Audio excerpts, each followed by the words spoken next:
Okay. All right. This is going to relate to an article here, but I figured I'd show you this first. This is from Operation Pandora, which is like a real life science fiction adventure. And they host these events and you go to them in real life, and it's exciting, I guess. So anyways, this is a clip from them. We hebben deze spin ontwikkeld voor Operation Pandora, onze real-life science fiction experience. En we gaan een gigantische wereld bouwen waarin je de vlucht moet voor onder andere deze spinnen. Maar vandaag gaan we even kijken wat er gebeurt als we ze loslaten in de stad.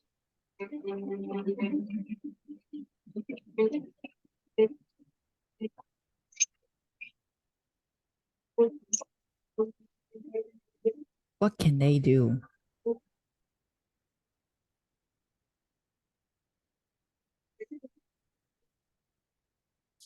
So this is the purpose, scare people.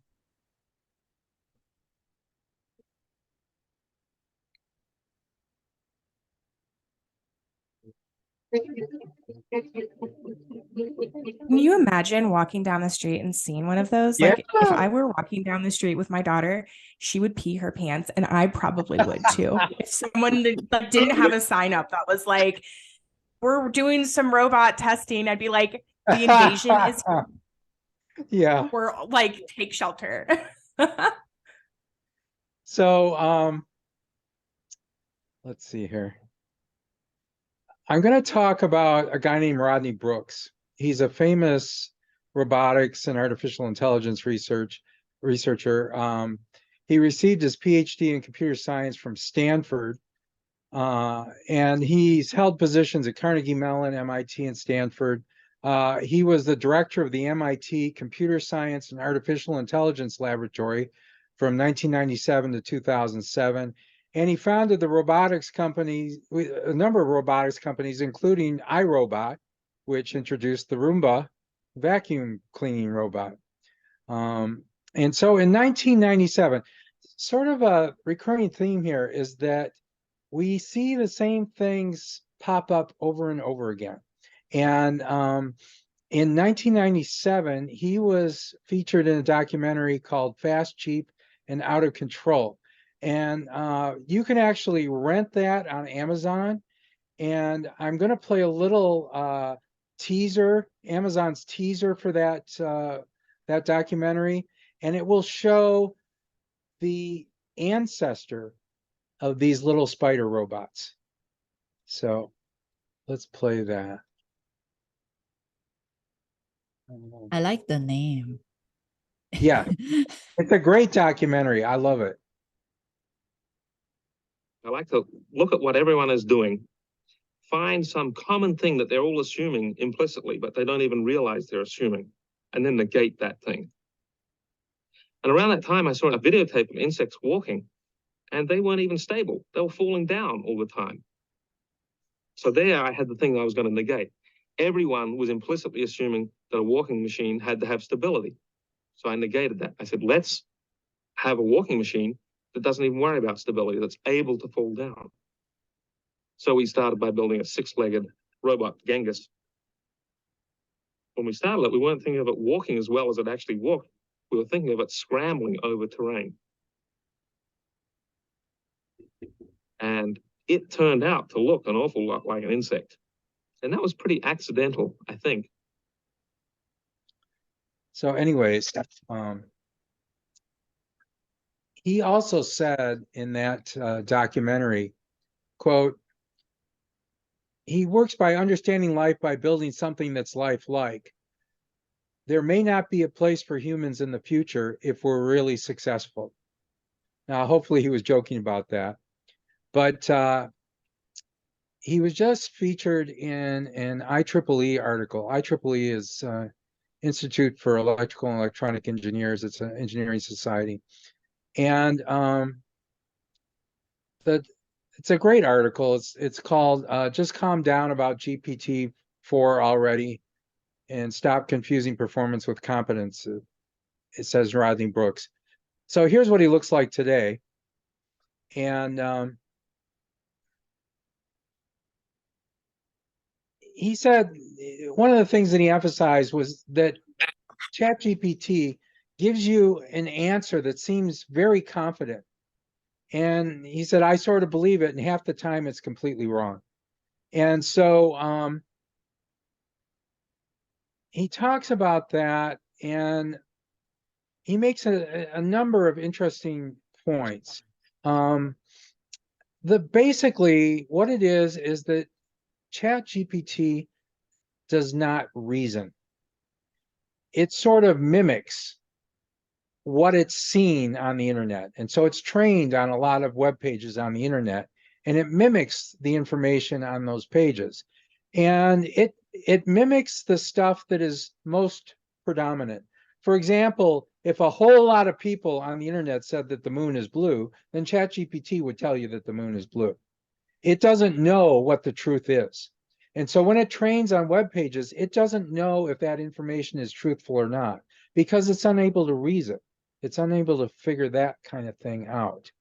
And one of the things he says is that he thinks the next evolution of this kind of tool is to use more traditional AI approaches that people have sort of forgotten about. They're sort of large language model crazy right now. And there's a lot of other AI techniques out there. And he feels that, perhaps adding reasoning through, for example, through established AI techniques will be the next phase of this. And I think that that's probably correct. Let's see. One of the things he recommends, he says there's a great book by Stephen Wolfram. Now, I've talked about Stephen Wolfram many times.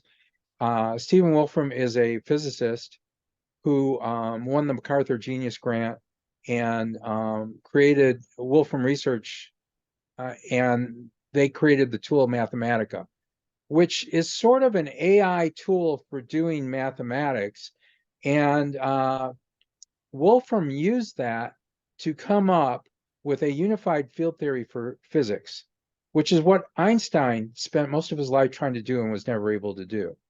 And so Wolfram has used a very interesting technique to come up with this unified field theory, and it's just fascinating. So anyways, Rodney Brooks references that book, and here it is on Amazon. And what do you know? If you happen to subscribe to Kindle Unlimited, this book is free. There's also a YouTube video on the same topic by Stephen Wolfram. And so this is very interesting. Wolfram has a lot of experience in artificial intelligence. He has a very interesting take, a lot of interesting insights on ChatGPT. Let's see, Rodney Brooks talks about some more stuff. Self-driving. This is from like the 1950s. And here we're seeing a picture of a self-driving vehicle, and people are just sitting inside the car playing board games. And, they figured, oh, this is just about to happen. This is what always happens. We think, oh, this is just about to happen. And then somehow it doesn't happen. In the 50s, they thought we were going to have robotic prison guards in just a few years. But no, it didn't happen. So anyways, he's got a lot of great insights into this stuff. His current company is doing robots for warehouses. And so he goes into that quite a bit. Sort of on that topic, it's an article that just came out on a hypersensitive robot hand in Ars Technica. This is very interesting. One of the problems with robots, in fact, Rodney Brooks focuses on this. He said that his robots, for example, if he's got a robot that's traveling through a warehouse, if it sees a human, it stops. Whereas a lot of previous robots that did that kind of thing, they might run into the robot, and they might push even harder if it senses that something is in its way. But this robot hand is very sensitive. It has very sensitive sensors, And so it can very gently grasp things, and it senses, how much force is on the object that it's touching. So it can do things that other robot hands haven't been able to do very successfully. So this is very interesting. I'm not going to go in detail through these articles, but you can look up the articles and see the detail if you want. So I'll be able to cover more area that way. This was just the most fascinating interview from CBS. And it's the full interview, 42 minutes, is on YouTube. This is with this godfather of AI that everyone's been talking about, Geoffrey Hinton. He quit Google to sort of give his own voice about what he thinks about these technologies. He is sort of the developer of a lot of these technologies, and he talks about this stuff in detail. One of the things that he thinks is going to happen is that we're going to start focusing on using a computer that's more like the brain. In fact, your brain runs on about 30 watts of energy, whereas these large language models run on about a megawatt of energy. So your brain, think of a 30-watt light bulb. It's a pretty wimpy light bulb. That's the amount of power that your brain uses to do its computation. Now, these large language models, he says, use about a megawatt of electricity. So what is that? What is a megawatt of electricity? Think of a 100-watt light bulb and think of 10,000 of those. That is a megawatt.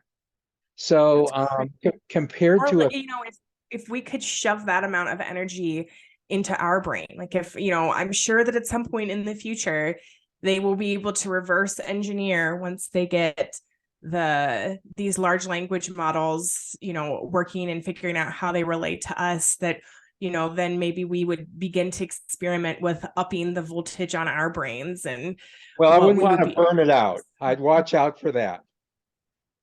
I wouldn't want to burn it out. You want to hang on to your brain if possible and not burn it out by applying too much power. That's true. So Henry, you just stepped in. I was just talking about a great interview. The full interview is on YouTube from CBS on Geoffrey Hinton, considered the godfather of AI in some circles, who just resigned from Google so that he could express his opinions about things. Great interview. My wife, I was watching this and my wife said, Jim, we got to go off and do such and such. I said, no, I can't stop watching this interview. I just couldn't take my eyes away from it. It was just so good. Oh, this is an interesting thing. We just talked about how much energy your brain uses compared to these large language models, like a 30-watt light bulb compared to 10,000 100-watt light bulbs. And this is a new cooling technology that can be used for laptops. I'm going to play some of this. I love these things because cooling is the big limitation on computing performance. When you have a processor, a computer processor, the amount of power that goes into that processor is almost totally turned into heat.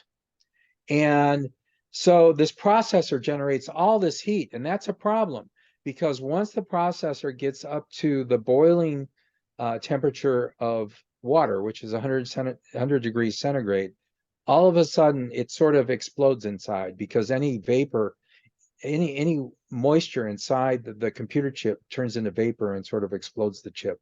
So heat is a huge problem with these computers, and the power that they require is a huge issue. So you have to cool off these processors, and here's a new cooling system that would be particularly appropriate for some of the lower end processors.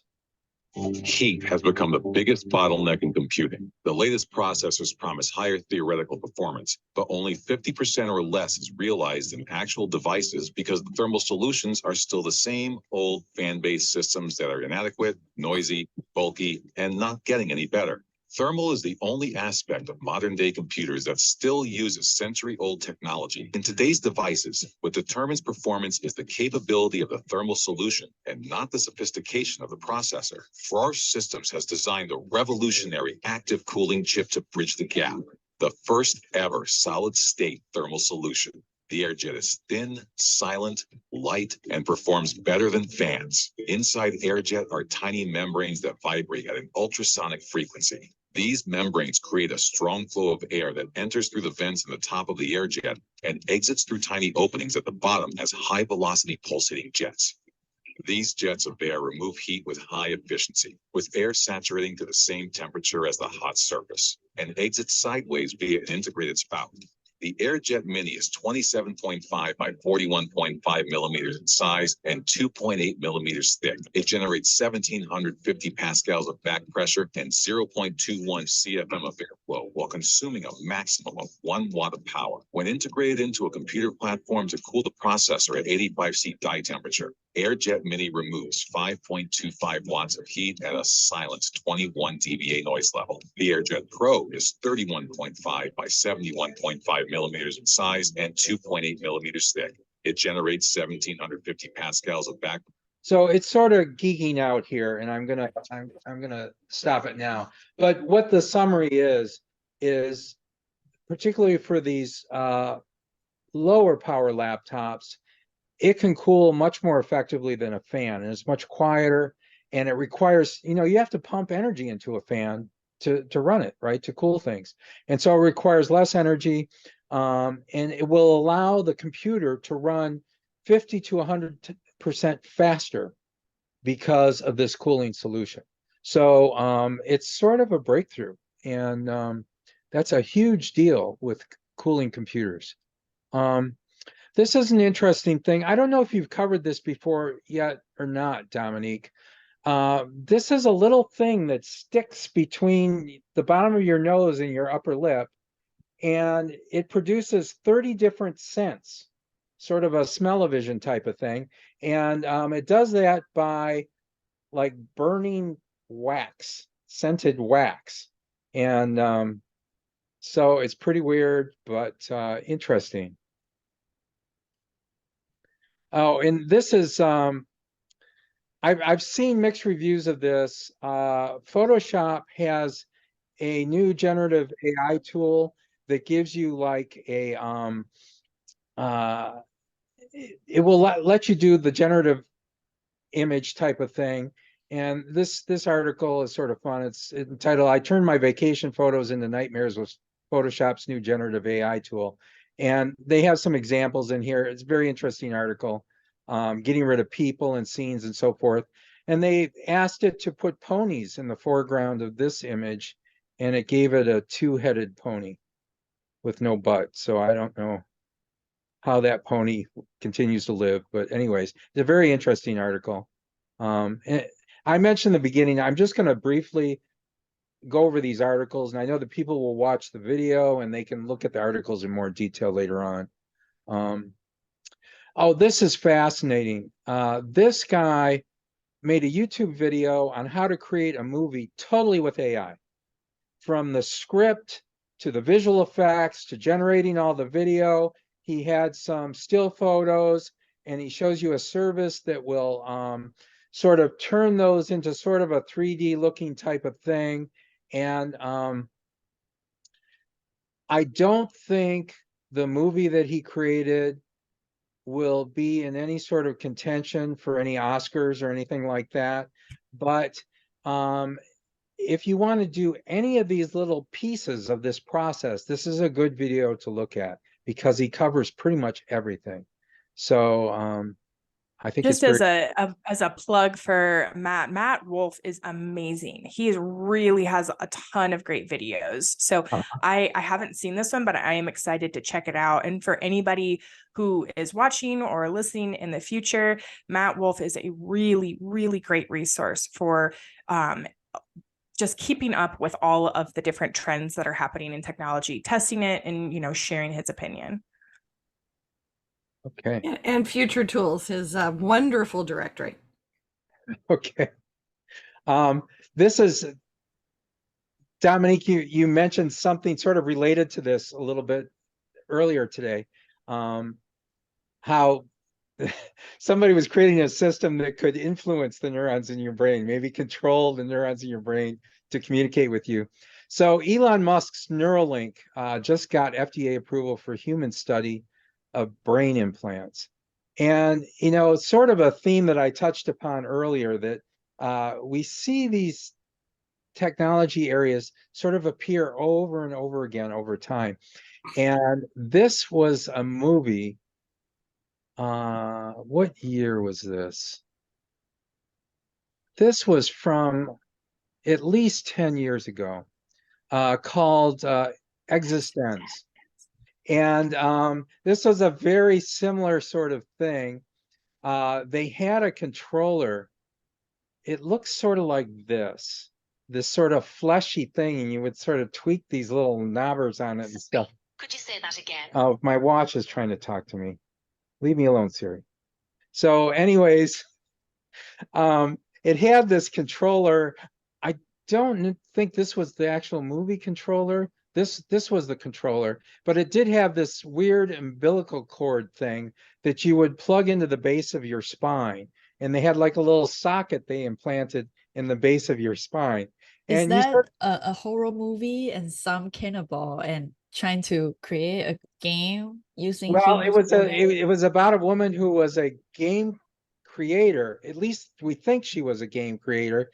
And the virtual reality was so good that you couldn't tell whether you were in the game or whether you were in reality. And that was sort of the whole idea of the movie. And where virtual reality just gets so good, you can't really tell the difference anymore. And so they had this thing that you would sort of jack into. And here's the, I don't know if you can see it very well, it's sort of dark. They would have this little implant on your lower back, just above the belt line, and you would jack into that with that umbilical cord thing, and it was sort of creepy and goopy. And Is this Elon Musk direction?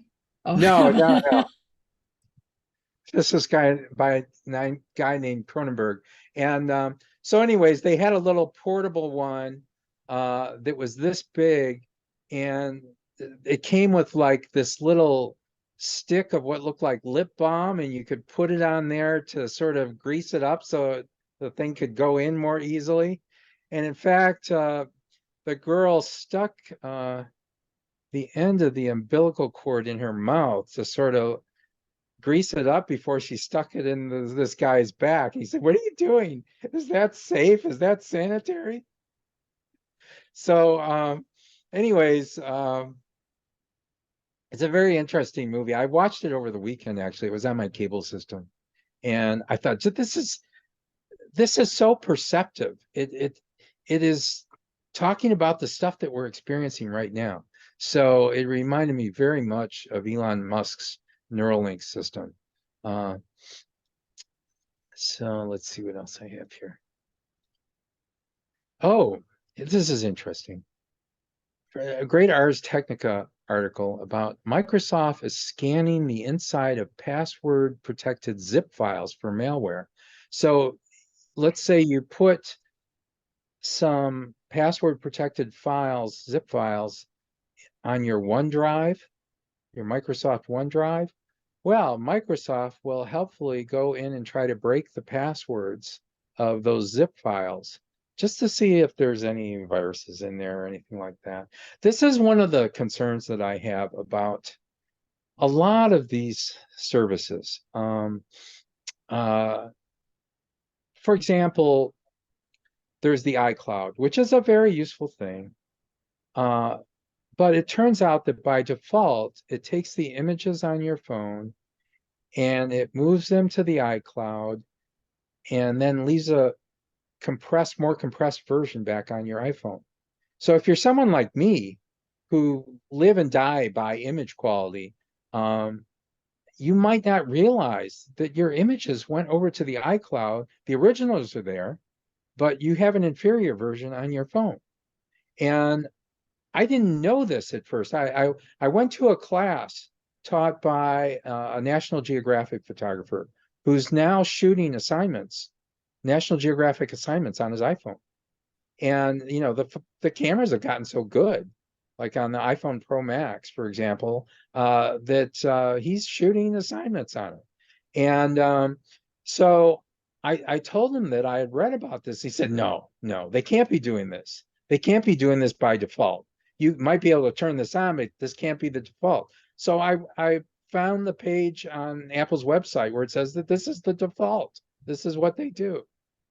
And so he said, my goodness, I didn't realize this. So anyways, that's an interesting thing to know about, that Microsoft now is scanning in your password protected zip files. So how did people find out about this? This is just a fascinating article. A security researcher was, you know, communicating with the security community and saying, here's samples of some viruses that you may want to analyze. And so he had it in his cloud, his Microsoft Cloud folder, and Microsoft found the malware because it cracked his passwords, and then it deleted all of those files from his hard drive on his computer. So all kinds of things went on as a result of this. And I don't know. So, by the way, there's a fascinating thing. If you've considered training your own AI models, Microsoft Azure now has a system for doing that. The Azure AI Studio will help you do this. And when I was watching this video, after seeing that article, I couldn't help, I'm sorry, but I just could not help think about, if I train my models in Microsoft's system, what is their privacy policy on this? So if I'm going to use this, I'm going to have to look very, very carefully at their privacy policy. That's one of the thing that I worry about, is that I'm going to, you know, I develop new technologies, and I'm afraid that in the process of developing new technologies and having these proprietary files, you know, what happens if I put them in the cloud and the company that runs the cloud is trying to crack the encryption and they find my new technology that I'm developing? What if I'm a potential competitor of theirs and they just crack the encryption of this encrypted file that I put on their cloud system, and now they're sort of looking at my technology that might end up competing with them? This bothers me. And so the same thing, this AI Studio looks fantastic, and it's a promotional video, so I'm going to play it. It's not very long, and it looks fantastic, but I want to make sure that they're not going to be looking at my models that I train. Introducing Azure AI Studio, a full lifecycle tool to build, customize, train, evaluate, and deploy the latest next generation models responsibly. With just a few clicks, developers can ground AI models with their structured and unstructured data to quickly and easily build customized, cutting-edge conversational experiences for their customers. Developers can take advantage of a new model catalog that works with the popular models organizations use, including those from Azure OpenAI Service, Hugging Face, and many other open source models. With PromptFlow, developers can combine relevant data from your organization and create a detailed prompts to get better results. PromptFlow works with Foundation, internally developed or open source models, and uses popular open source tools, LangChain, and Semantic Kernel. And because the AI systems we build are designed to support our AI principles, with Azure AI Content Safety, we are making it easier for you to test and evaluate your AI deployments for safety. This is Azure AI Studio, the trusted tools you need to build the next generation of AI applications. So this looks just, you know, absolutely fabulous. But if you recall, if you were following the news, when ChatGPT first came out, companies were, their employees were going into ChatGPT and you know, entering proprietary data, company proprietary data, and getting answers about things. Then it turned out that their proprietary data that they had entered into ChatGPT ended up in ChatGPT sessions outside of their company. You know, other people around the world were using ChatGPT, and this proprietary information that people had entered from within their company ended up showing up in everyone else's sessions. So OpenAI said, "Oh, okay, we can understand why this is a problem.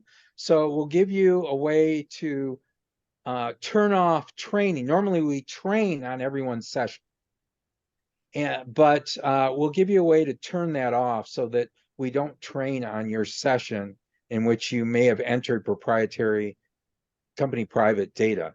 And so that's great, but Microsoft is using its own version of ChatGPT. Can you do the same thing with Microsoft? Is it training on all of your chats? Is there a way to switch that off? I don't know. What about Google? They're an advertising company. Are they going to give you a switch to turn that kind of training off? I don't know. So as these things sort of blossom, I think we have to, particularly for business, you have to keep track of what's happening to your proprietary information. So I think this Azure AI Studio addresses a need that a lot of companies are going to have, and that is they have a corporate memory in the memos that they have, in the code that they have, and it would be great to train your own ChatGPT model based on your own internal data so that your employees can access that. I know that's always been an issue at places where I've worked. They have this huge repository of company information, but people didn't quite know how to access it very well. This would be a fabulous way to access it and query it. But you have to be able to have assurance of privacy so that you're not going to have leakage of your data out into the world. So that's everything that I have.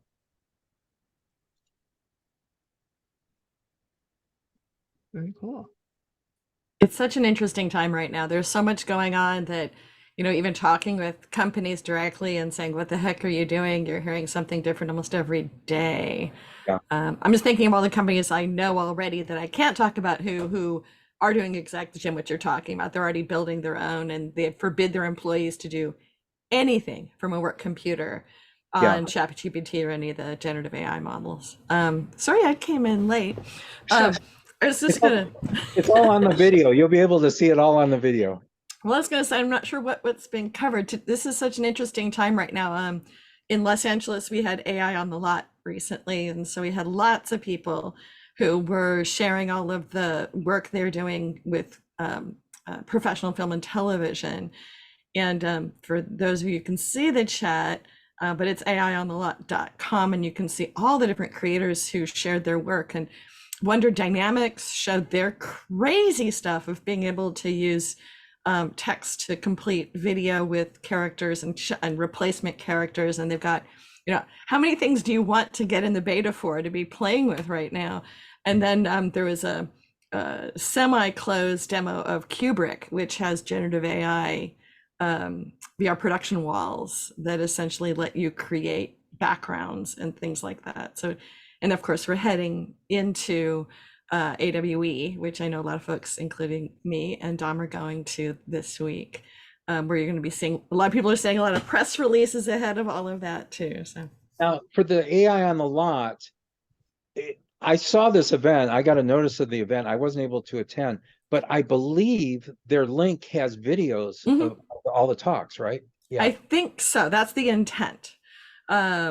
And it's part of AILA, which is just a marvelous group that has a lot of thought leadership. Yeah. But there's lots of great talks, and you saw a lot of people's work, and I have lists of tools now to play with, including how to use ControlNet with Stable Diffusion and how to stack. I must admit, I had limited understanding of how to stack AI in a creative stack, and all the different examples of all the creative stacks to iteratively use tools. Just some amazing stuff. Yeah, I have a paper book filled with all the things I want to go play with now, and all the betas that I've signed up for. So, okay. What are some of the favorite tools that you learned about that would you like to share some of them? Well, I want to go play with ControlNet and see how I can connect everybody together. That's some of it. But I wanted to, let me see if I can throw her website into the mix, or at least her name. Ashley Martino Tar, who is truly marvelous, and she's working with NVIDIA. Can I share screen? Yes, I can. Sure, go ahead. And so she shared a lot of her portfolio work and the process of it. So you can actually watch her videos of how she does all the different design, but how you end up with really unique art. And this is just some for public website spaces. But how you go about and use all the tools and stack like 4 different AIs together to be able then to take elements and then make some things more unique and create your own creative vision with them, which is just really fabulous. And then similar to what you were talking about, Jim, having her own libraries and vocabulary that go into creating a whole tone and texture to all of her creative work, using Stable Diffusion to layer that on top of Midjourney work. So sort of taking it through a flow of Midjourney to then actually doing your own work in Photoshop to further personalize it, and then be able to bring things into Stable Diffusion and further make unique in your own voice the work. So really how to customize and use these as powerful tools, and reduce the work time of what she might do by 2/3 of what she would do with a professional piece of work. I think the thing, sort of the cautionary thing about all of that is that, and we've covered this before, that for the generative AI work, you have to change it quite a bit in order to get a copyright on it. Otherwise, the Copyright Office will not grant you a copyright. And there's been some examples of that. They just recently released new guidance on that, where they talked about what you have to do if you're going to use generative AI in order to get a copyright on the work, and you have to change it substantially. It's very similar to the fair use laws. And so in order to use something with fair use, for example, an artwork or so forth, something like that, you have to change it so much that it's basically unrecognizable. The original is unrecognizable from the original. But anyways, that's an interesting area. Plus, you may end up with copyrighted works in your result. And that can be another problem. And there's been lawsuits about that. When you're using generative AI to generate code, that's an issue. And I've talked to startup lawyers who've said, if you're going to do that, you need to establish procedures within your organization, so that within your startup, so that you don't run into legal problems with that. And in fact, when you talk to VCs, they're going to want to know if you've been doing that, and if you've consulted with an attorney to make sure that you're doing it in a way so that you're not going to create problems down the line for the startup, because there can be copyright issues there. So with all the generative AI stuff, you have to be careful how you treat it. Go ahead. Yeah, but like playing devil's advocate for a minute, the way that I have created a lot of the work that I've done prior to moving, just throw that out there, because I'm mildly frustrated right now that I had to put everything on pause since we moved to Colorado. And man, the internet is bad out here, just for the record. But the thinking about creating in a stack and starting in one place, changing it, running it through another one, changing it, running through another one, changing it, running like that to me feels like the most logical next step forward in how artists, illustrators, designers, anybody can begin to incorporate that into just their regular work process. Because at every step, you're changing it so much that the output looks so different than that original starting image, that if you were going to submit something to a copyright artist or to the copyright and say, here's my starting image and this is what I came up with, I wonder, like if it starts with Midjourney, for example, or if it starts with OpenAI. I know that I would start with Midjourney, and then I would expand it out using a variety of different things, and then like you were saying, Gigi, running it through Stable Diffusion to give it that like sort of ethereal look, that at each point it is going through a generator. But is that first image that you're starting with, is that the one that you are then submitting to the copyright artist to then say, you know, these are all of the changes that I made? Or at each step, you know, do you have to submit that artwork? And I think that those types of questions will be coming up more and more until something is really defined. But that act of stacking and running it through over and over and making those changes, that to me feels a lot like part of the creative process that I think that the boards are looking for. They're looking for people who are not just plugging a series of words into a generator and then out pops an image and then here you go, you know. And obviously I'm not the authority on it, but I do think that the conversation of stacking is something that we need to keep talking about, because the more that we talk about it, the more that we can really figure out what a good next step forward is, because no one is going to stop using generative AI like I to think be there's a able to whole, create beautiful output. Like it's just not happening. I you think know? there's a whole lot of legal questions that are generated. And another issue that I've read about is that reportedly people who are commissioning art are starting to say in their contracts and their agreements with the artists that generative AI cannot be used in what they're creating for them. So that's another wrinkle, yet another wrinkle in all of this. So it provides a lot of interesting fodder from a legal standpoint.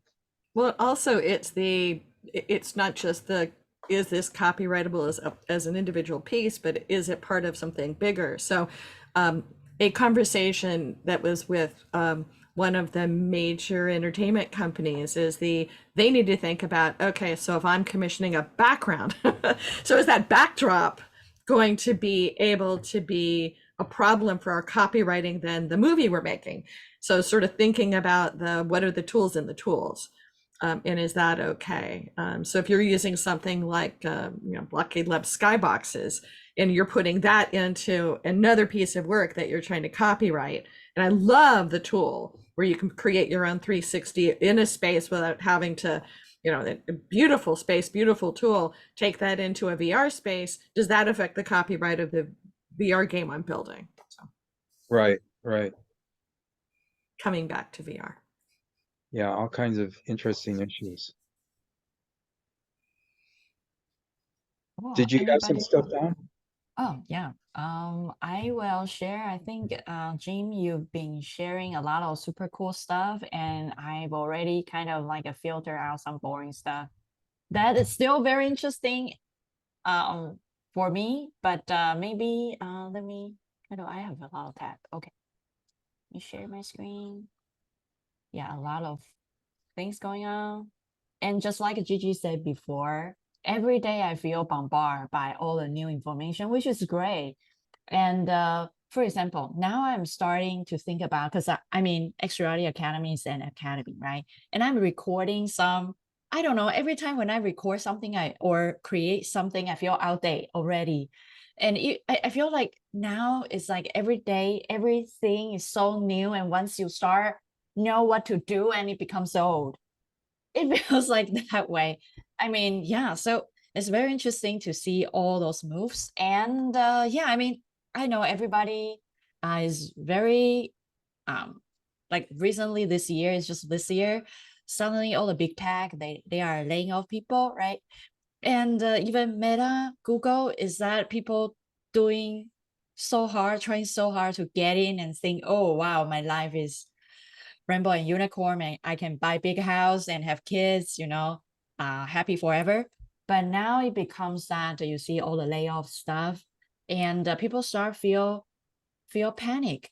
Like software engineer, a lot of companies start laying off those people, and what can we do, right? All the white collar people, they are getting laid off. So 82% of millennials worry AI will threaten their pay, a survey says. Because, I mean, I would say I am kind of direct or indirectly affected by layoff. My contract ended last year with Meta, but it's supposed to have another 6 months according to the agency or the company kind of plan. So yeah, so what I think is that it's totally true in this article. First, before we mentioned that WSJ kind of had an article that American has less phase about college, because after graduate from college, people immediately get unemployed. It's getting worse and worse. For example, a few months ago, I went to GDC. It's interesting to see, I think the phenomenon is that a lot of one person studio shows up because AI or a lot of software, they can totally take up one person's job. For example, voiceover, 3D modeling, music, all those interesting stuff. Like one person can pretty much run a studio. And another thing is that I saw a bunch of students, they formed together from different departments from the same university, and they create their LLC before they graduate.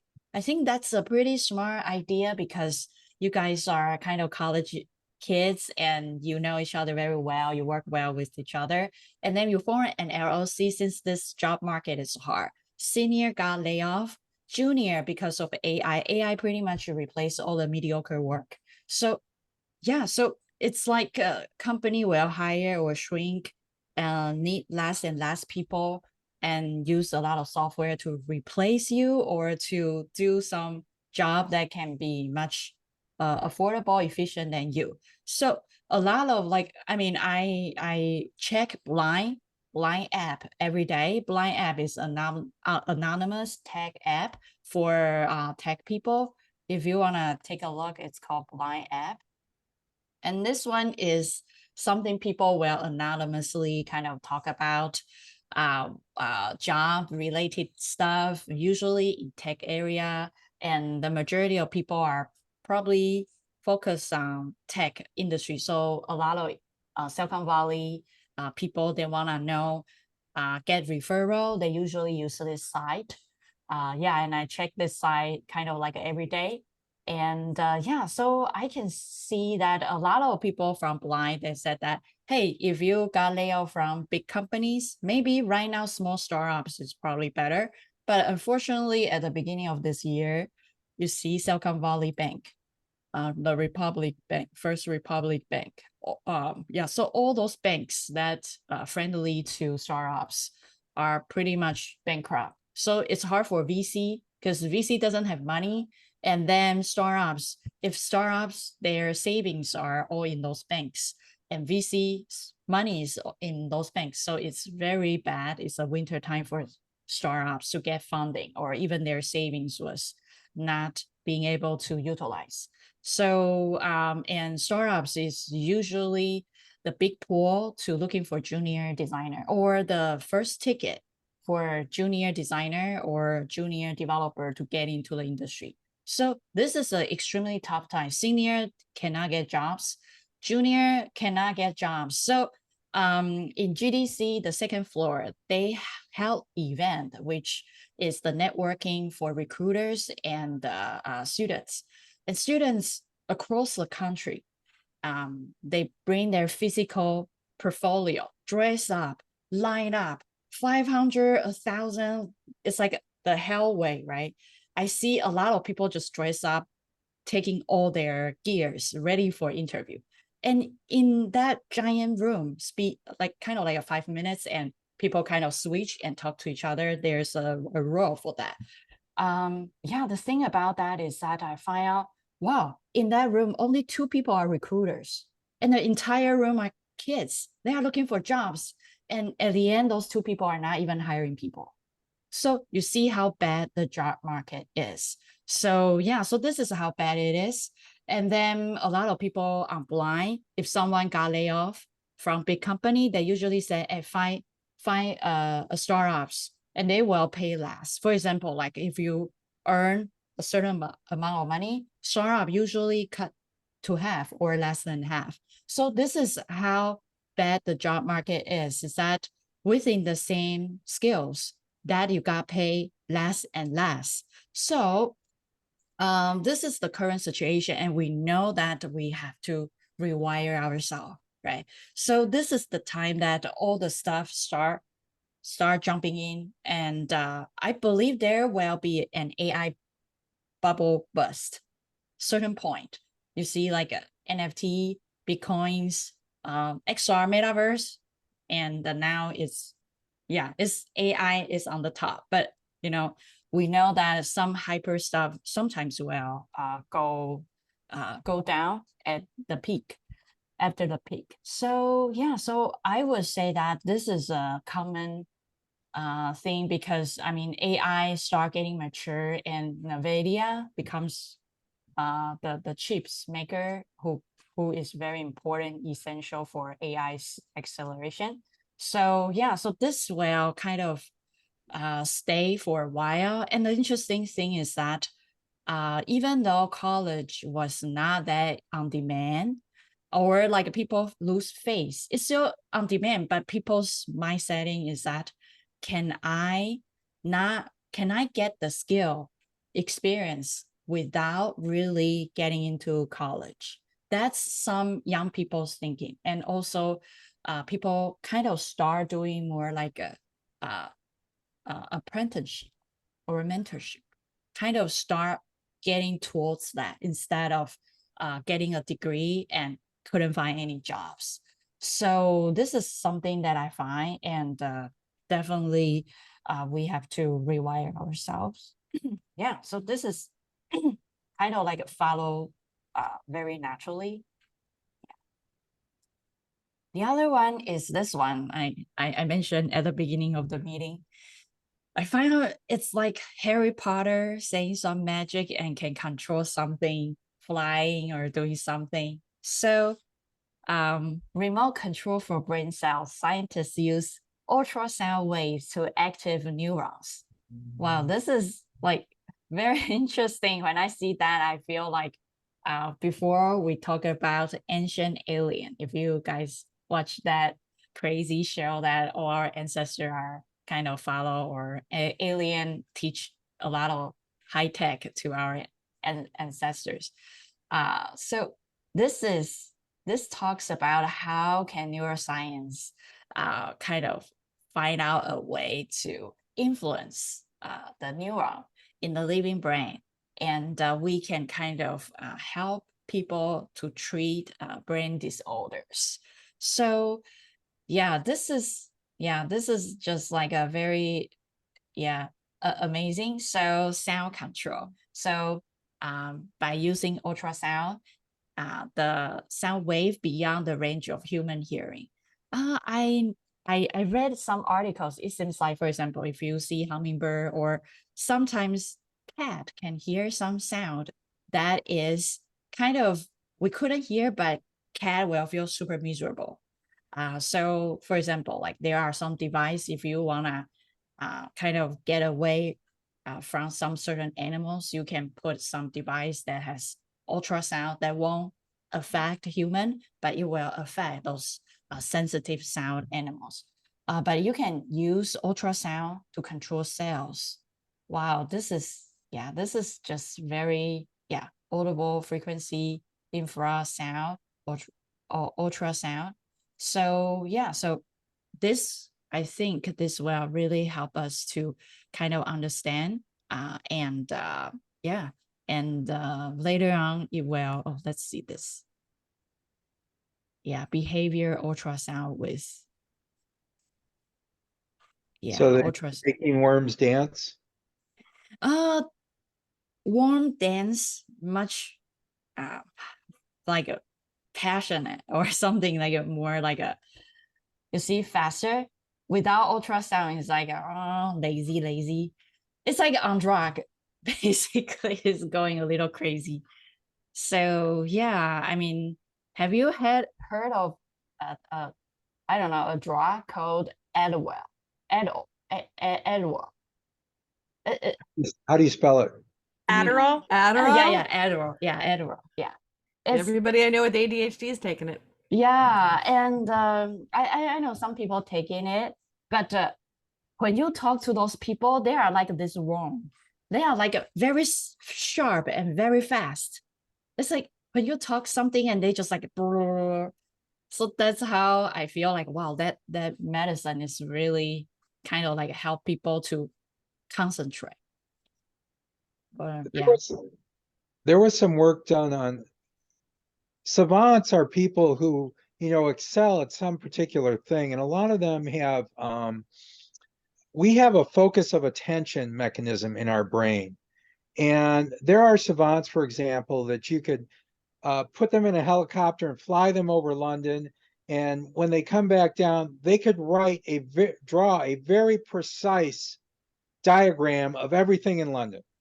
And because they just absorb the whole thing, they don't Mm. have the focus of attention mechanism that normal people have that would only focus on certain things and ignore everything else. And so there was a researcher who was working on this, and he found that if you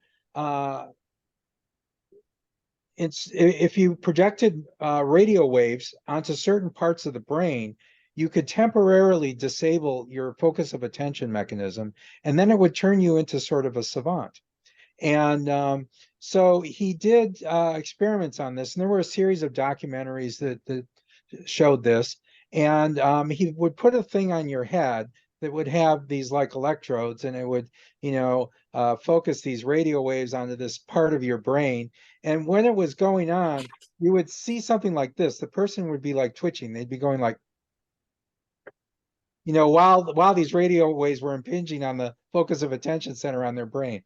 And so he tried it on himself and so forth, and it produced results. In fact, my understanding was that the U.S. government, when it was training people to remotely control drones, like in battlefield areas and so forth, they would subject them to this, and it actually improved their performance significantly in learning on how to do this work. And so as time went on, there were more and more documentaries, and I noticed that the guy who was directing this research, who had tried it on himself, he started developing sort of one of these tics, even when the thing wasn't on his head. So I wondered if, maybe like microwaving your brain is not such a good thing. Now they say here in this article that the ultrasound is safe. So hopefully it's safe and doesn't do any weird things. I'd yeah. mess with your brain. I'm hesitant to have implants in my brain. All of that kind of stuff. I think that in this sonal genetics it doesn't require a brain implant. So pretty much using this ultrasound to control something, and it won't affect. You don't need implement. Probably it's just using. So I think the ancient time we use some certain types of superpower that might make sense right now. And I do think that uh, when creator create us or some genetic thing, that the majority of our brain being locked. And I think right now we are trying to unlock the part that was sleeping, the majority part that is sleeping of the human beings. That is very scary and exciting. Well, let me take this a little different direction, or circle it back to some of the other parts, which is we have so much stuff flooding at us right now with so many changes happening in XR and in AI and all these other tools. What is it that we use to let our brain do creative work and not just besieged and wandering through all this stuff? I put in the chat that I'm starting to use Snipped, which is a AI scraper of podcasts that you can just pull on topic and crowdsource. So what can we be using and you can actually then just follow, here's all the news on AI that's coming across, recommended by other people who are then using the tool. How do we actually let our brain do our best work using these tools instead of being kind of racing the next thing to check it out and do it? How do we build stuff that actually makes us better creators? There was someone at AI on the Lot who said, you know what, She didn't really realize till starting to use more tools that people really do live in their brain differently. That her comment was, if you close your eyes and imagine a tree house, and then you talk to everybody else who's done the same thing, you'll not just see different tree houses, but some people will see in black and white. Some people will imagine an entire tree house with all the colors, similar to what Jim was saying about the savant seeing the whole city. How do we actually customize all these things to amplify our brain and not just bolt another tool on? And I think there's some really cool things afoot to take creative tools, information tools, the way we're unique as brains, maybe expand our brains more. And instead of spending hours a day on email and chasing down social media, that we actually customize really great creative environments. So that's kind of my jam. How do we really think about customizing this to be able to not be spending hours and hours, but actually have things optimized around the way we create? So Yeah, I think that is like the kind of like creator's goal. How can AI help us to create the work that we are looking for and also save time? For example, like before I was creating a game and I need an inventory, and yeah, I kind of like type something like, oh, I need a game inventory, and I write down the rules, and ChatGPT wrote, give me all the script and teach me how to use it and link them together, and ask me to create an empty object named manager and slot this one in and the other way. And ChatGPT pretty much kind of like teach me how to do it. And if I find out something is not that according to what I want, I say revise this, change this. Something I just write some extra kind of direction, and it will re-prompt to the thing that closer to what I want, but I still need to modify a little bit. But according to my developer friend, he said that, oh, usually the inventory system, it probably takes a junior developer 3 days just to figure it out and lay things out. But with 5 seconds, it's already being done, and it saved a lot of time. So I do think that this is a very powerful tool, and yeah, we need to learn how to control it, and by kind of like improving ourselves so we can see the vision, and AI will do before AI or a robot can do something that, you know, a little basic. Now it's improving to a certain level that it's like a kid driving a super cool Ferrari F1 car or some race car. It feels like that, like the tool is so powerful, and how can we kind of upgrade ourselves and then to have the vision and familiar those tools and to create a really awesome work. So that's what I take on.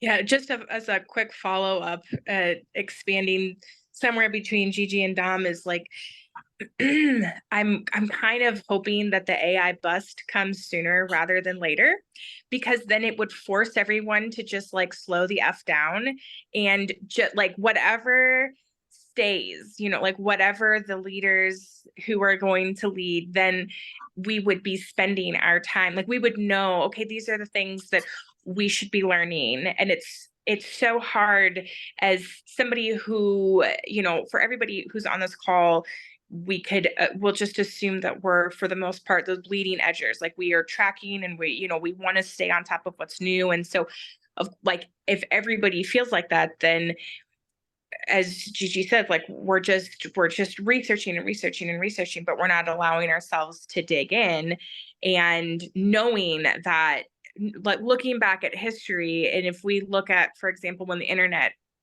came to be, that there were thousands and thousands of companies that popped up, and then only, you know, a small portion of those landed. And so all of those people who picked the wrong one, like, okay, well, I jumped on the wrong bandwagon. So now there's this fear that I feel, I'm sure others feel, I don't want to pick the wrong bandwagon. So I'm just going to keep looking and looking until I find the right tool. But like, how are we going to ever find the right tool if we can't just stick with something? Because by the time that you experiment, then it's lost support because the people who are creating that tool have bumped on to something else. So like, come on, AI bust. Well, not Stop only whatever it is, just stop the steamroll so that we can all just like actually be making, instead of in this frantic fury of research. Well, I would say there's even worse. So, can I screen share a second just for visual impact? That the report just came out recently of 120,000 tracks a day being produced in music. This is legal. This is the stuff being legally Right. distributed. So this is a gigantic glut of, this is the bellwether music ahead of us, using AI for production now for a long time.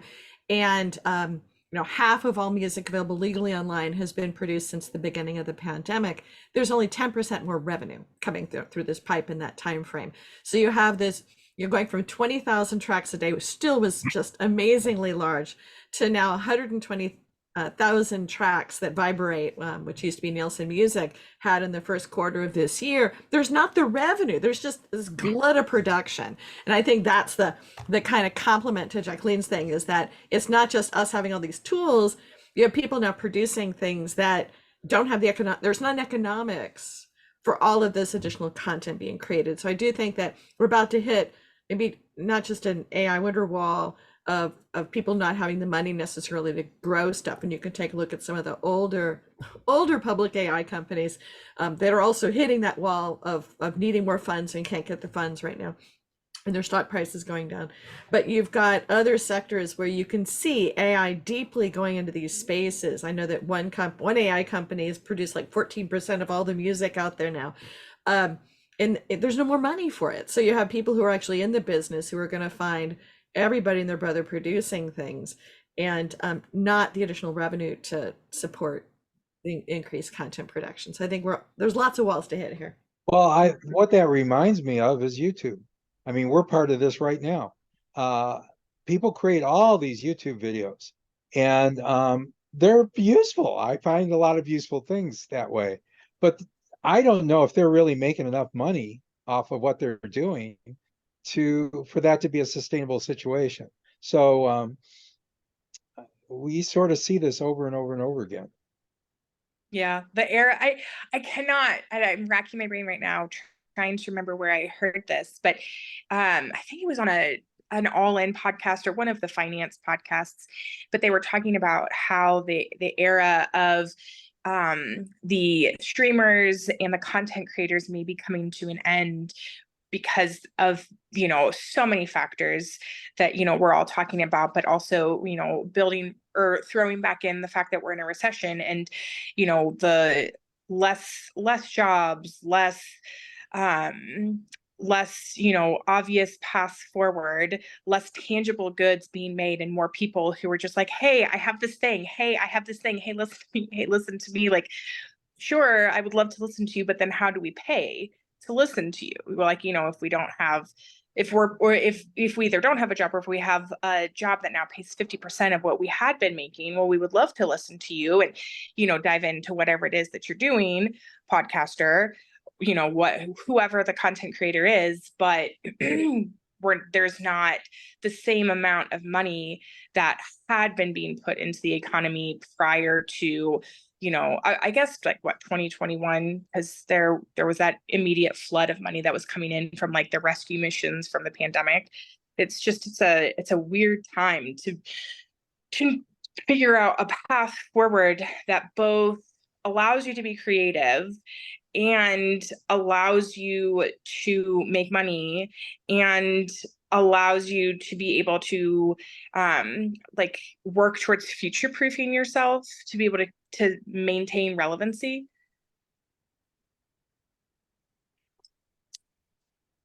Lost your audio. Did you? Jacqueline's been having connectivity issues today. Yeah. Did you did you guys lose me? We got most of it. We Okay. got you. Yeah. Did you have something to say, Henry? No, Okay. just listening, and I come late anyway. Well, you can always catch up when the video shows up on YouTube.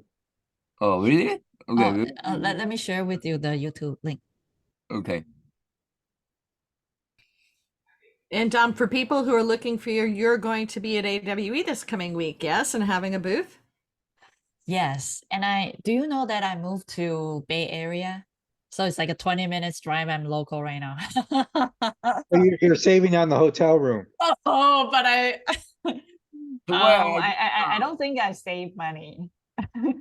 It's just that the 3 days, it doesn't.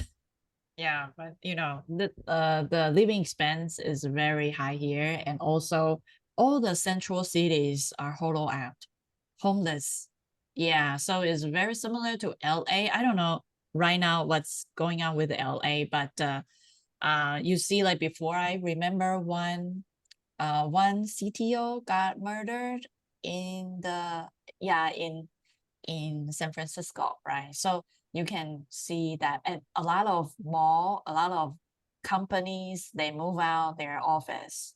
So I would say right now it seems like before we talk about what news is that people start going east. Before, everybody is moving to Los Angeles, Silicon Valley, all those like more west, but now is moving back to east. Like Jacqueline, you move out of Colorado.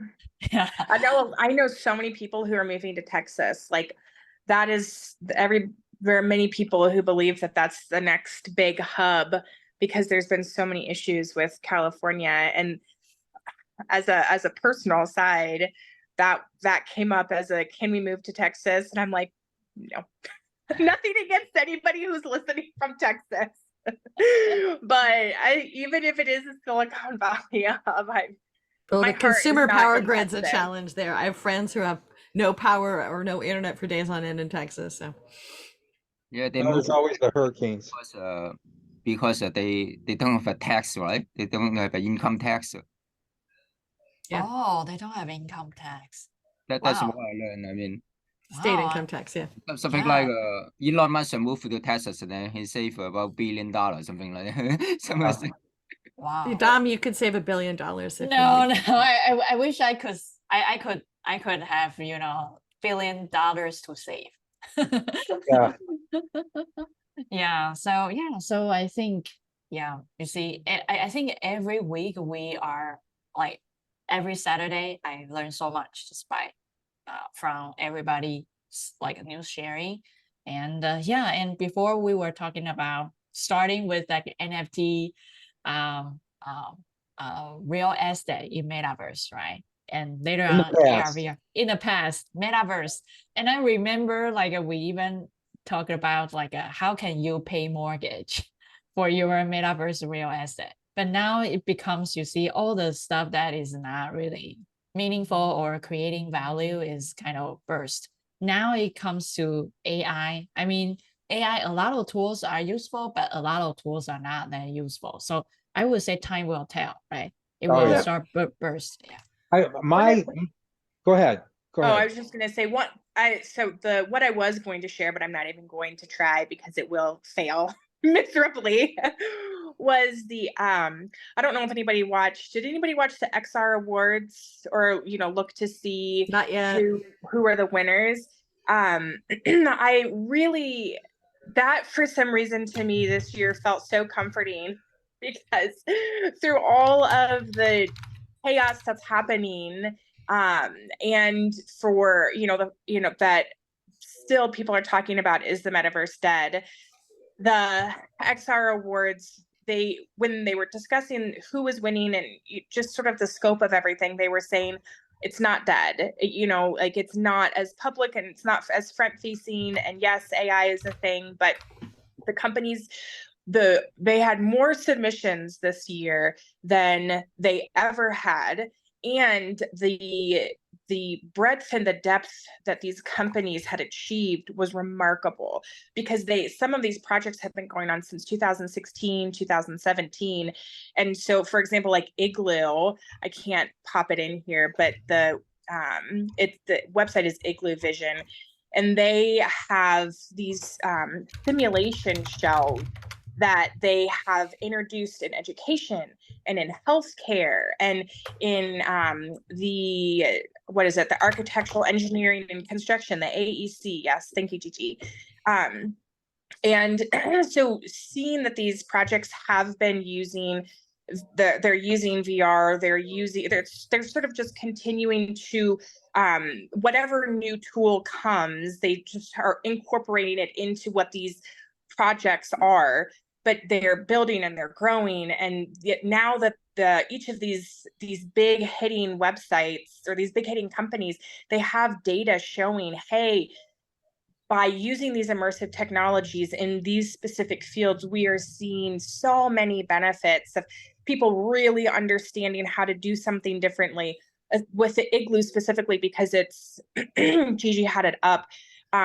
They had, I think it's Land Lease was one of the case studies that's on there, and so it's about trying to figure out how the best practices are for digging and constructing in a particular area, but they also built in an education component so students can come into these little Igloo simulation areas and see the dangers of why you don't interact with something without ever having to be on site. Students can learn how dangerous something is, or how vital something is, how important something is. And so it feels like, you know, as we continue to talk about missing jobs and how do you stay on top of things, that there are people who are in some of these industries who were continuing little baby step at a time to make steps forward. And so and I know that I probably have brought this up in the past, that we will use them as these little north lights to be able to figure out, you know, what are some use cases that we can then move forward that makes sense using all of these past technologies, the metaverse. And Qualcomm was another one of the winners, and Qualcomm is the backbone behind a lot of the devices. And they are enabling generative AI in a variety of different like iPad or notepads and watches and all of the things. So just like as a follow-up to Dom saying that, you know, it keeps changing, but also there are still these little beacons of hope from the past that are rising and saying, hey, we're still here, you know, like the change isn't too severe, and we will be able to hopefully, we will be able to see some of these more futuristic companies is a really silly way to put it, but we will start to see companies introducing a lot more of the metaverse technologies, a little bit at a time. It may not be like Jim's article where people were in those space, the space self-driving cars many years ago, and that did not come to fruition. But excited to see what all of these topics that we've talked about over the past months and years come to be as each month unfolds and new companies continue to make strides. There's a website that I've shared in the past. I don't have it at my fingertips, but it's somewhere in my database.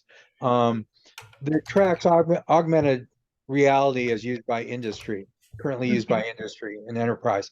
And there's tremendous use of augmented reality. A lot of training applications, a lot of field applications where somebody's out in the field and they've run into a service person, they've run into some sort of problem, they get some instruction on how to handle it. Maybe they communicate back with the mothership and so forth. So a huge amount of that has stuck.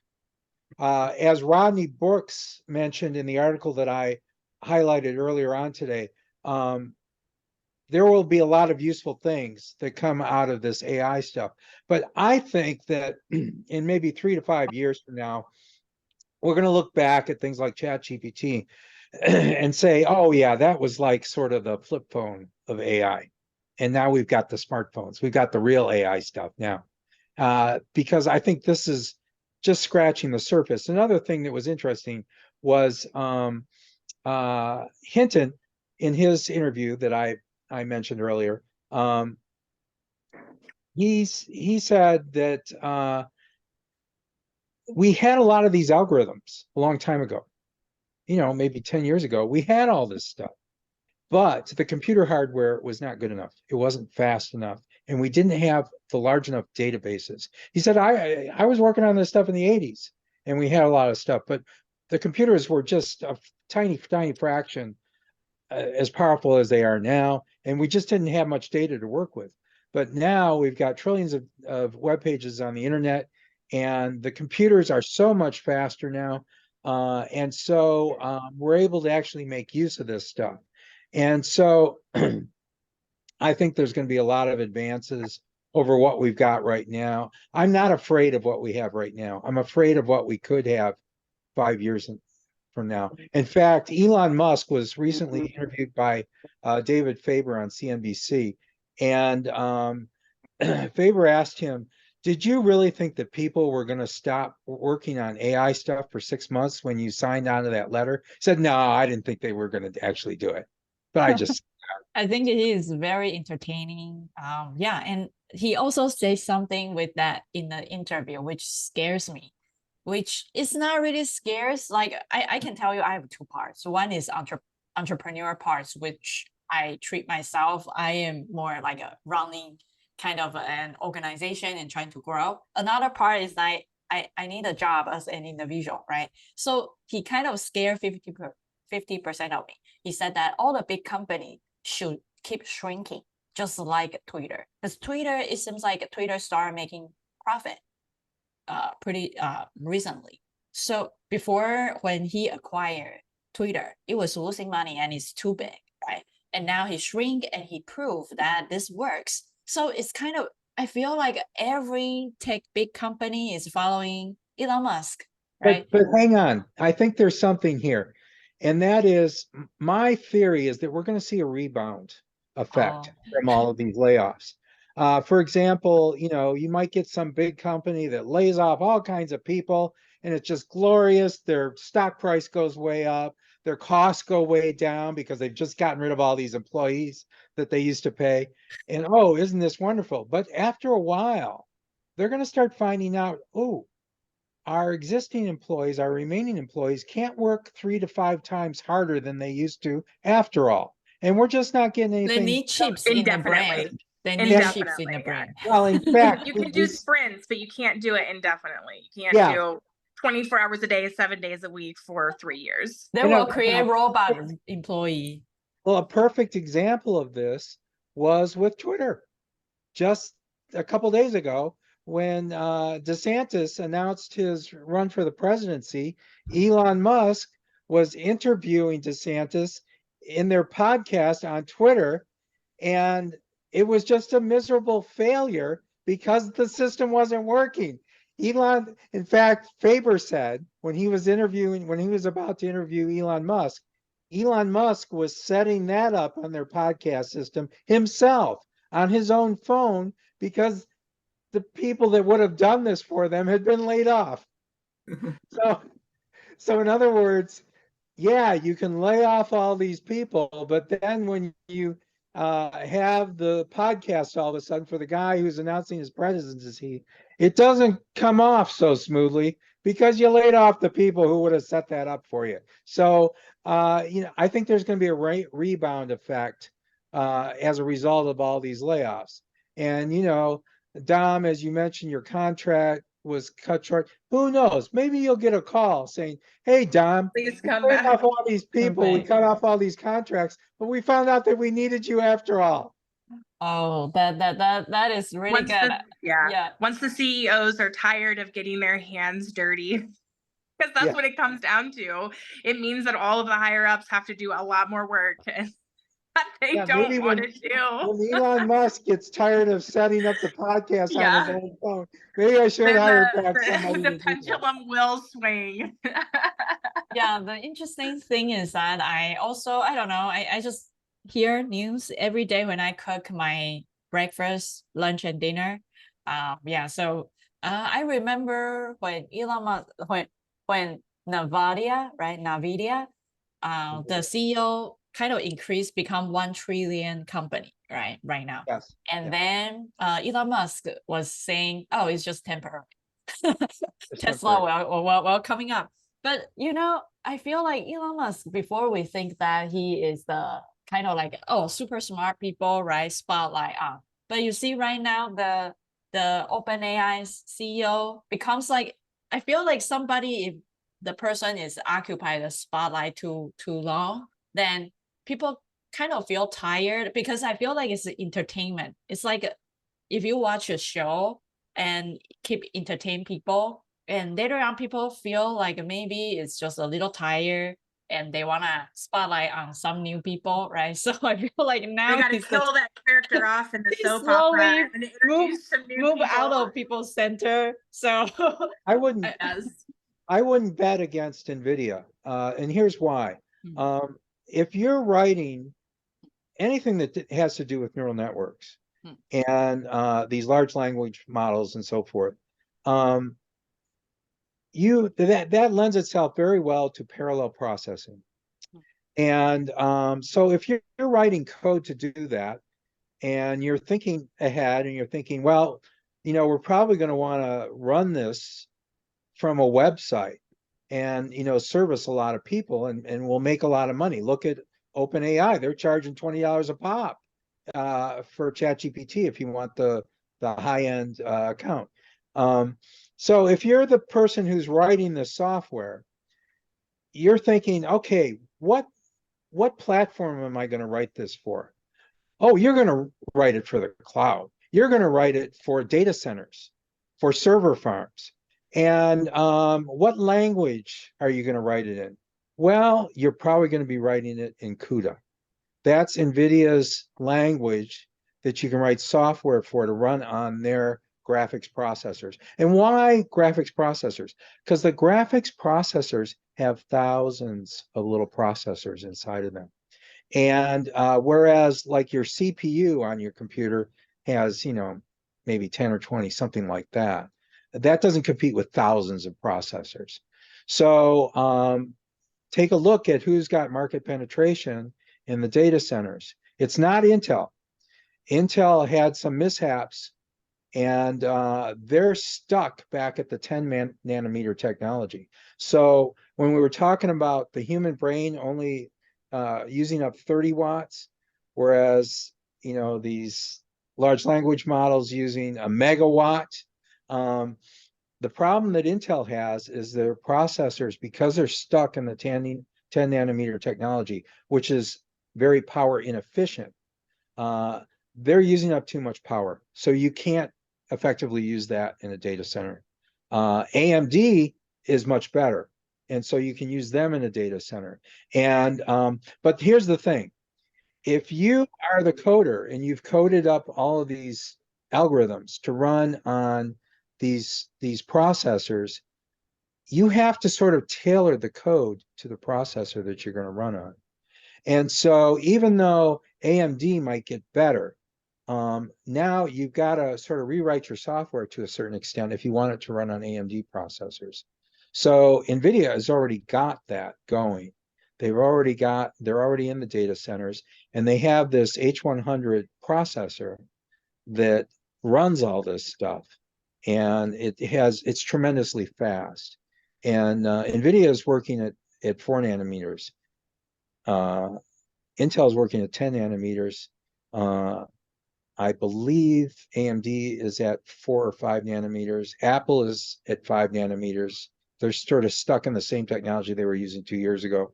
And then next year we'll have 3 nanometers. There are people designing chips right now at 1 and 2 nanometers. And the smaller you get, the more power efficient you get, the more computing performance per watt. So then, Jim, what is where how do you go from where we are right now, and you might not know the answer to this, to quantum computing? Like, is that the next step that I'm not a big fan of quantum computing.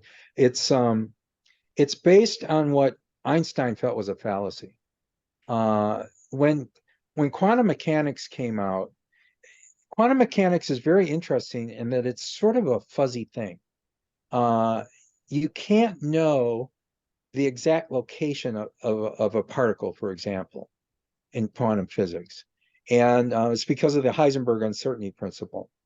And so Einstein didn't like this.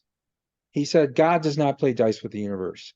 And so he used the principles of quantum mechanics to prove what he thought was a ridiculous outcome.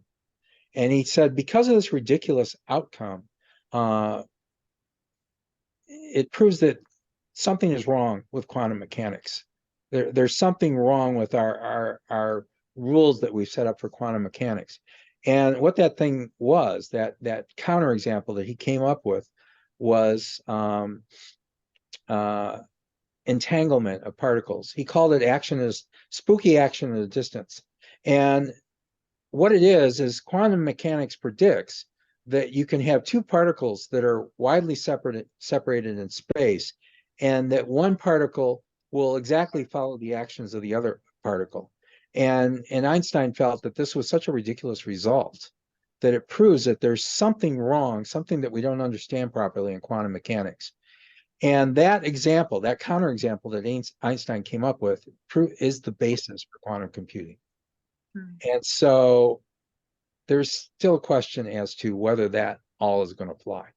So I posed this to a former, I think he was the former guy in charge of one of the big JPL, or one of the big NASA labs. And he said, it's just ridiculous.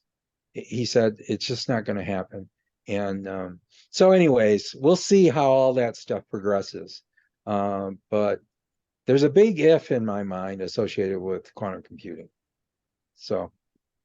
Well, that helps me to at least stay focused on the here and now and not be, because I'm just sort of like at the edge of my seat waiting for more news of that to drop. But I think it will probably be too far into my lifetime then I'm not likely to see that come about.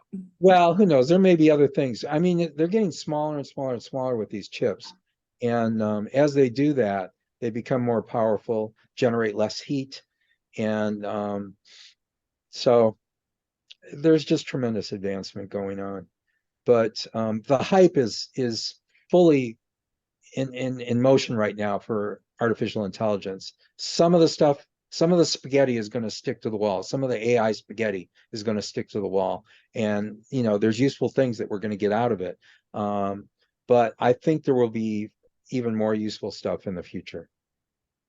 Yeah, I think the interesting thing is that, yeah, those stuff, the useful one, valuable one will stay, and the one that is the bubble one will be gone. But we all learn something, and something left will combine. For example, right now, XR, I'm super looking forward to the prompt on in Blender or in Unity, right? So we can definitely write something like, before I mentioned that I was working on that AR app and I was doing the 3-button toggle. Every time when I click one button, there's always another extra 3D stuff spawning. And at the end, I was like, okay, let's try ChatGPT and see how it works. And it comes up with a very good system that before I tried 2 and I failed, and I used ChatGPT 1 and it worked. So I feel like, it's so cool that as long as you ask the right question and very clear, you can always get the code you want. So yeah, you see code, ChatGPT, and 3D model, if AI can help. For idea, ChatGPT can help generate some ideas, and voiceover, you can use synthetic AI generate to put, you can select whatever types of people you want to to do the voiceover, and then it's very scary. For example, like I can see a lot of people originally just know that one thing and be the expert.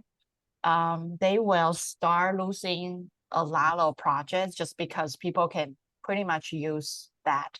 And you see Galileo. Galileo pretty much is an AI software that as long as you type the prompt, it will generate the design screens, export in Figma. And a lot of my design student feels, what's the point? Spend $9,000 and for a bookend after 6 months, I got a piece of paper and now things change, right? Yeah, so I can see that one person run a studio as long as you have a thought. I think one of the things you bring up is it going to be a very interesting area, and that is there's all these we talked about this in the last week. There's all these emergent behaviors that are coming out of these large language models, things that nobody expected them to be able to do. And by changing your prompts around in perhaps unusual ways, you can get new behaviors out of these large language models. And so I think that these large language models are similar to some of the stuff that we have in our brain that constitutes intelligence. And I think we have sort of overlaid some of these prompts, so to speak, in our brain to sort of train ourselves to think in certain ways. For example, you may want the large language model to give you a different opinion. You know, what are the arguments in support of the opposite opinion? And often you can do things with prompts to create extra results that may be useful that you didn't expect to be able to get. So I think that's going to be a very interesting area. It's something that we don't really understand totally how these things work, and we may sort of squeeze some more performance out of it by doing that kind of weird manipulation with the prompts. Yeah, and I can tell you that recently I have trademarked, right? I'm trademarking X Reality Academy, and however we send to the government, and government return, of course, their assistant need to return you to prove they are working. They are not sleeping there. So we got a lot of like, it doesn't really make sense. It's like they compare our academy with Microsoft like they have an X dash reality, but for software, hardware. It was like, it's very obvious. It's totally different color, and it's just, they just go totally blind and they just want to pour something and trying to against you. When we get done with this, stick around and talk to me about that. Okay. Oh, okay. And pretty much, I don't know. We were trying to see how we can do about it. So we copy the government's talk, right? And then like the email, and then we copy and we write to bar, because ChatGPT that has the text limitation. So we kind of put the to bar. Bar doesn't have the limitation. Right. So we copy and we say, you are the attorney of X Reality Academy. Please defend this statement. Use professional term. And then, yeah, it generates something that my attorney says is pretty decent. Nice. I know, it was like, wow. And I don't even know what's it. And, you know, people said that if you want attorney to defend for you, they will charge you. You know, when attorney charge you, it's crazy amount. So yeah, so I can see, you see, BARM can be your attorney and defend for you, and it's kind of not too bad. And wow.